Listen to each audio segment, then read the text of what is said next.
everyone to the Sanctuary. We're so glad you could join us. Today we have a very exciting program for you all. We have some wonderful women who have decided to follow their dreams. Ladies, thank you so much for coming today. You're a treasure to us. Thank you, because Sanctuary really applauds what you're doing. We are with you, behind you. Well done. We know that it's hard to follow your dream. So, ladies, we're all Christians, come from Christian backgrounds. We have a faith that underpins everything we do. But now I'd like to just have a little discussion about your stories, the challenges, the fun times we've had in them. Share ideas to make us each stronger in our own right.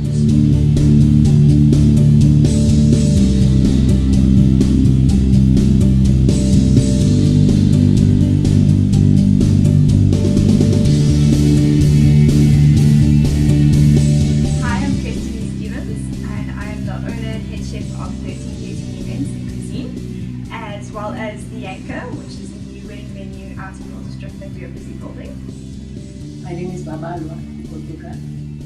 I'm the Managing Director of BFG Cost Consultants, we're quantity surveyors and construction project managers. My name is Marisa Malan and I am the owner and designer of Morphe Clothing. My name is Queen Kosa. I'm an admin at Sanctuary. At Sanctuary, we actually care for yourself. We give counseling, professional counseling, lay counseling. I'm Shalane Doman, the CEO of Kakir Consulting. The reason I went into business was to be a catalyst for change. I'm passionate about making a difference, and with God's grace was able to be bold enough to take that giant leap into becoming an entrepreneur. I was working 18-hour days, 7 days a week, and had no time off, and realized that as much as I loved food, the industries was overworking people, and the wedding industry was just crazy in terms of what it was charging, and I realized that there had to be a different way to do business. Remind people that it's fun to get dressed. It's basically like dress up for grown-ups. It's very colourful. It's hardly ever just plain black. So After my mother died, I realized that I must live my own dreams and not be stuck in the corporate environment or the 9 to 5. But it's been, my foundation has been God's grace, like literally. And then his word, and He's guided me literally. So for the longest time I was alone, and now I kind of have a better support structure. And what's beautiful about it, I've got friend tours, that we call it. Friend tours who are in business. I love that. Right, remember this. This is a new coin phrase. So yeah, I have an amazing sound structure of females, by the way, that support me spiritually and mentally, and then in business as well. So very blessed. But I think the future is female, and I really think, like you were mentioning, male-dominated industries, all of them are male-dominated at the moment. But I think that that's changing, and I think the conversation is changing. Yes, but I think that's changing, and women supporting each other and encouraging each other in business and in all spheres of life, and that's what sort of is going to catalyst us. for me, that was to learn that I'm not only good at one thing, and that sometimes you get so hectic on yourself because you heard something that God said and you did it, and then it was a flop, and you're like, what? Or it didn't work out the way you envisioned, and you're like, what did I do wrong? And it's, like God uses all things to bring you back to the drawing board. Because sometimes when things go well, you almost like don't speak to Him that much. You don't counsel Him for your strategy as much as when things are dire. And when you have to go, but like, God, what else have you given me to do?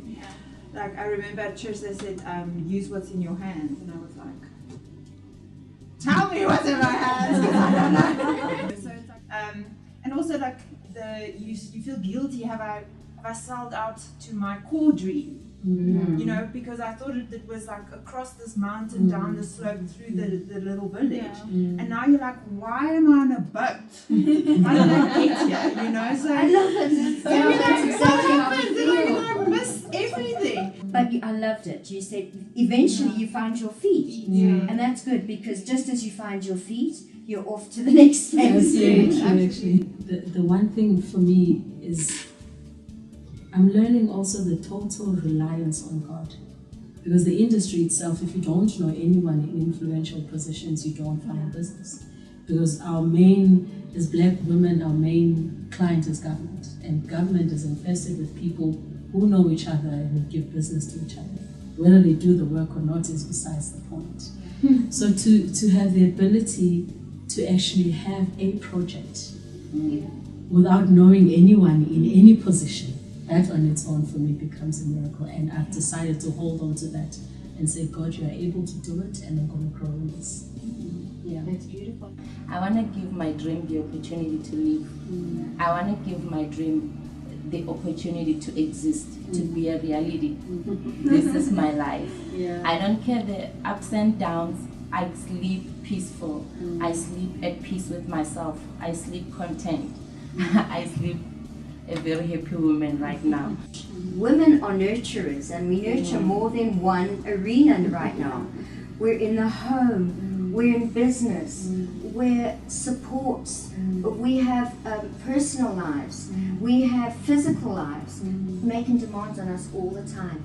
So women coming in need to know that there is a risk to take. It's a challenge. You are not entitled. Your dream does not entitle you a place in the marketplace. You have to get into a point where you're willing to let go of the woman you were, so that you may get into the woman God wants you to be. And then you get to align in a map that God is directing you in. And that thing takes time. You have to process it, digest it, work around it. God provides every step of the way, but He doesn't give you anything up front. He doesn't say, it's okay, I'm going to take care of everything. He just says, be obedient, follow me, and trust me. And then through that process, you see His provision and His hand. And that's really like, so that's the biggest challenge, is actually just trusting that God's got you no matter what. To find out more, you're welcome to go to my website, which is www.concurconsulting.co.za. You'll cut and paste, right? No, yes, I've got that.